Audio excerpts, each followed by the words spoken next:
Ray traces are created by casting out primary rays, which are the green arrows shown pointing away from the origin. These arrows are going to go through a canvas and sees if it can intersect with an object of functions that are going to stack inside one another in order to produce the ray traced image.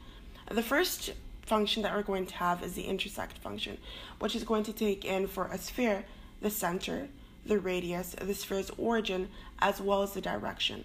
And this function is basically going to figure out whether or not the initial ray with a direction and an origin intersects with a sphere.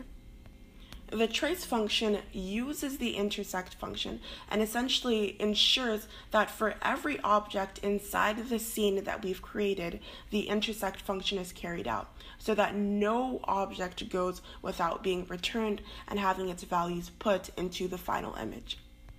The cast ray function is perhaps the most important, because with this function is the return value of the color, which is where we're going to be shading the sphere and actually finally seeing the rendered image. This cast ray function involves all of the equations that we talked about involving reflection and refraction.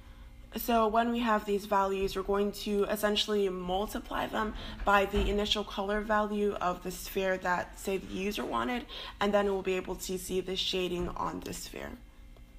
The next function is the render function, which is going to call. And what this does is deals with the canvas itself. It says that for each pixel in the canvas's width, we have to cast a ray, and inside each of those pixels in the width, we also have to cast a height. And this ensures that